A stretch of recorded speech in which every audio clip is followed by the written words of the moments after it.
जी, अस्सलाम वालेकुम। क्या हाल चाल है? ठीक ठाक हैं। आप यकीनन रोज सोशल मीडिया पे ये सुनते होंगे कि जर्मनी ने वीजे ओपन कर दिए। जर्मनी को बहुत ज्यादा हुनरमंद लोगों की जरूरत है। हुनरमंद या स्किल्ड वर्कर या फक्रेफ्टे जो जर्मन जुबान में कहते हैं। एक्चुअली जर्मनी किन लोगों को जो है वो फक्रेफ्टे या स्किल्ड वर्कर जो है वो कंसीडर करता है, ये बहुत बड़ा क्वेश्चन है। और आज की वीडियो हमारी इसी इंफॉर्मेशन से रिलेटेड है कि ये फक्रेफ्टे या स्किल्ड वर्कर एक्चुअली होते कौन है। लेकिन वीडियो में आगे बढ़ने से पहले आप लोगों से रिक्वेस्ट है कि अगर आपने अभी तक इस चैनल को सब्सक्राइब नहीं किया तो प्लीज जरूर सब्सक्राइब करें। बात करते हैं हम कि स्किल्ड वर्कर्स जो हैं या फक्रेफ्टे कौन से ऐसे हुनरमंद होते हैं जिनको जर्मनी ये समझता है या वीजे इशू करता है।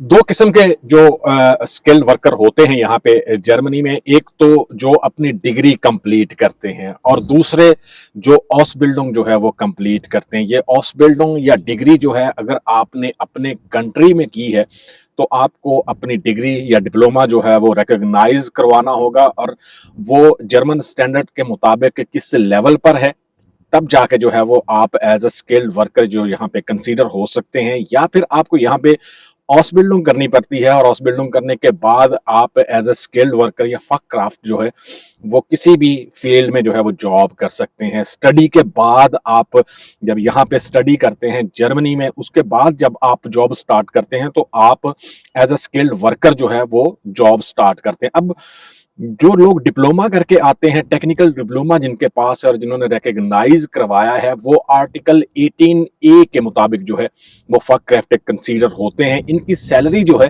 वो जो ब्लू कार्ड की सैलरी होती है उससे थोड़ी कम होती है, लेकिन एज अ स्किल्ड वर्कर आप यहाँ पे जो है वो जर्मन मार्केट में जॉब करते हैं, आपको जॉब की कोई प्रॉब्लम नहीं रहती।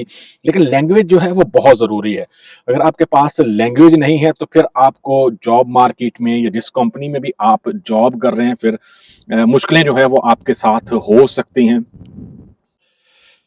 जो लोग अपने कंट्री से डिग्री करके आते हैं और वो डिग्री जो है वो रिकॉग्नाइज करवा के आते हैं, वो फक क्राफ्टे जो हैं वो आर्टिकल 18B के मुताबिक जो है वो कंसीडर होते हैं। यहाँ पे जर्मनी में जो कानून है उसके मुताबिक फक क्राफ्टे या स्किल्ड वर्कर जो है वो कंसीडर होते हैं। और फिर जॉब जो है वो आप ब्लू कार्ड पे हैं तो यकीनन आपको सैलरी भी ज़्यादा मिलेगी और बहुत सारी सहूलतें हैं कि अगर आप अपने पार्टनर को बुलाना चाहते हैं तो उसके लिए जो पार्टनर है उसको लैंग्वेज कोर्स की ज़रूरत नहीं होती। आप ऐसे ही जो है वो वहाँ पे फैमिली रीयूनियन वीज़ा जो है वो अप्लाई करते हैं और आपका पार्टनर जो है वो उस वीज़ा पे यहाँ पे आ सकता है। लेकिन अगर आप के पास मास्टर डिग्री नहीं है और आप आर्टिकल 18B में नहीं आते और आप एक सिंपल जो है वो स्किल्ड वर्कर हैं, तो फिर आपको जो है जो भी आपका पार्टनर है वो फैमिली रीयूनियन वीजा के लिए अप्लाई करेगा तो उसको वहाँ पे लैंग्वेज कोर्स जो है वो A1 करना होगा और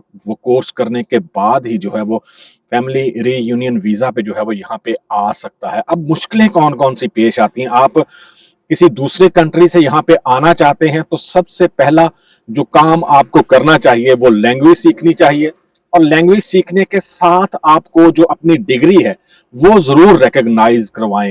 ये जरूरी नहीं है, बहुत सारे लोग अब मुझसे क्वेश्चन करते हैं कि जी आपने कह दिया जी कि डिग्री या डिप्लोमा जो है वो रिकॉग्नाइज करवाना हो तब तब जो है वो ऑस बिल्डिंग मिलना आसान है या ले सकते हैं। इसका हरगज ये मतलब नहीं है कि अगर आपके पास डिप्लोमा नहीं है तो आप पहले डिप्लोमा करें और उसके बाद जो है वो ऑस बिल्डिंग के लिए अप्लाई करें। ऑस बिल्डिंग की रिक्वायरमेंट में बहुत सारी ऑस बिल्डिंग की रिक्वायरमेंट में उस फील्ड में डिप्लोमा होना या एक्सपीरियंस होना जरूरी नहीं है। आप लैंग्वेज सर्टिफिकेट के साथ आपने एफए किया है या आपने मैट्रिक के बाद जो है वो लैंग्वेज कोर्स किया है या कोई और आपने काम किया है तो उसकी बेस पे जो है वो आप ऑस बिल्डिंग के लिए अप्लाई कर सकते हैं। यहाँ पे आके आप एज अ स्किल्ड वर्कर अगर आपका डिप्लोमा रिकॉग्नाइज्ड है तो स्किल्ड वर्कर जो है वो कर सकते हैं। अब टेक्निकल और जो ट्रेडर्स हैं वो अपना डिप्लोमा जो है वो कहाँ पे रिकॉग्नाइज करवाना चाहिए, उनको उनके लिए ईहा का फोसा एक इदारा है यहाँ पे, वहाँ पे जो है वो करवाना चाहिए। और जिनके पास मास्टर डिग्री है उनको ZDB या अनाबिन पे जो है वो अपना जो भी डिग्री है उनकी वो रिकॉग्नाइज करवानी चाहिए। ये आपके लिए हेल्पफुल होता है कि आप अगर रिकॉग्नाइज करवा लेंगे तो एज अ स्किल्ड वर्कर जो है वो आपको यहाँ पे सैलरी ज्यादा मिलेगी, आपकी जॉब जो है वो सिक्योर होगी। ये नहीं है, बहुत सारे लोग जो हैं वो जब यहाँ पे जर्मनी में आके जॉब स्टार्ट करते हैं तो बहुत सारी डिफिकल्टीज जो है उसका सामना करना पड़ता है। डिफिकल्टी सिर्फ ये नहीं है कि आप जो है वो लैंग्वेज नहीं आती, इसके अलावा और बहुत सारी चीजें होती हैं। आपकी एक रेपुटेशन होती है, सेल्फ रिस्पेक्ट होती है, कहीं भी किसी भी जगह पे काम करते हुए वो होनी चाहिए, और आप इसको गेन करते हैं अपने काम से, अपने बिहेवियर से, और जिस तरह जो है वो आप काम करते हैं, कम्युनिकेशन स्टाइल किस तरह का है, आप कितना अपोलोजाइज हैं, ये सारी चीजें जो हैं वो, ये सारे फैक्टर जो हैं वो इसमें आते हैं।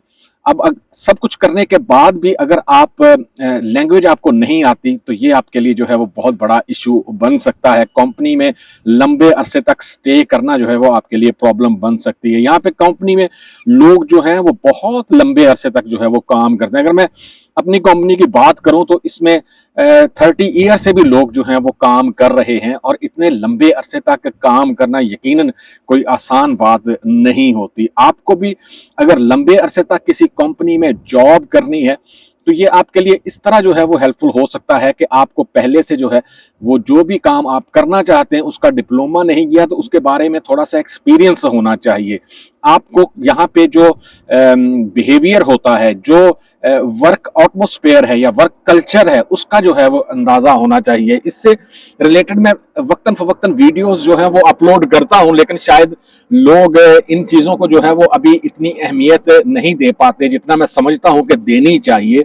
अगर आप अभी जर्मनी में नहीं हैं, आपको जरूर इसके बारे में सोचना चाहिए कि जर्मनी में आने के बाद किस तरह जो है वो आप यहाँ पे सेटल हो सकते हैं। आप पीआर ले सकते हैं, पीआर लेने के बाद आपने नेशनैलिटी के लिए अप्लाई करना है, फैमिली को यहाँ पे बुलाना है, अपना फ्यूचर जो है वो बनाना है, और ये जरूरी नहीं है कि सारी उम्र जो है वो आप काम करें। ऑसबिल्डिंग अगर आप यहाँ पे कर रहे हैं तो उसके बाद वाइटर बिल्डिंग करने की जरूर कोशिश करें, उसी फील्ड में मास्टर करें ताकि आप किसी अच्छे ओहदे पे पहुंच सकें। एक कंपनी में काम कर रहे हैं, आपने यहाँ पे ही रहना है, यहाँ पे ही काम करना है, तो आगे बढ़ने की कोशिश करें, एक जगह पे रुक मत जाएं। कोशिश करें कि जो भी वाइटर बिल्डिंग या जो भी चीजें आपके लिए हेल्पफुल हो सकती हैं आपके कैरियर को आगे बढ़ाने में, उनसे जरूर जो है वो हेल्प लें। ये बात इस हद तक तो बिल्कुल सही है कि जर्मनी को बहुत ज्यादा स्किल्ड वर्कर जो हैं वो उनकी जरूरत है, और डिफरेंट कंट्रीज से जो है वो यहाँ पे वर्कर्स आ भी रहे हैं, लेकिन ये सिलसिला जो है वो इसी तरह चलता रहेगा। बहुत सारे लोग क्वेश्चन करते हैं कि 2030 तक ये ऑसबिल्डिंग या जो शॉर्टेज है वर्कर्स की वो इसी तरह रहेगी। तो मैं आपको बताऊं, ये शोबे जो IT हो गया, नर्सिंग हो गया, ड्राइवर्स हो गए, इसके अलावा और बहुत सारी फील्ड्स हैं जिनमें जो है वो जर्मनी को बहुत ज्यादा स्किल्ड वर्कर चाहिए। और अगर आप 1-2 साल में अपनी स्किल्स डेवलप कर लेंगे तो आपके लिए हेल्पफुल हो सकता है। स्किल डेवलप करें, डिप्लोमा करें, डिग्री करें, अप्लाई करें कंपनी में, जॉब ऑफर लेटर मिलने के बाद आप जो भी आपकी डिग्री है उसको रिकॉग्नाइज करवाएं। कोशिश करें कि पहले जो है वो रिकॉग्नाइज करवाएं जॉब ऑफर लेटर मिलने से पहले, फिर आपके चांसेस जो हैं वो किसी कंपनी में जॉब लेने के ज्यादा होते हैं। एम्बेसी में अपॉइंटमेंट लें वीजा के लिए, और फिर यहाँ पे आके अपना काम जो है वो स्टार्ट करें। यकीनन इसके लिए स्ट्रगल की जरूरत होती है। बहुत सारे लोग शायद ये समझते हैं कि जर्मनी जो है वो कोई प्लेन जो है वो भेजेगा और वो प्लेन में बैठ के बस ऐसे ही जो है वो आ जाएंगे।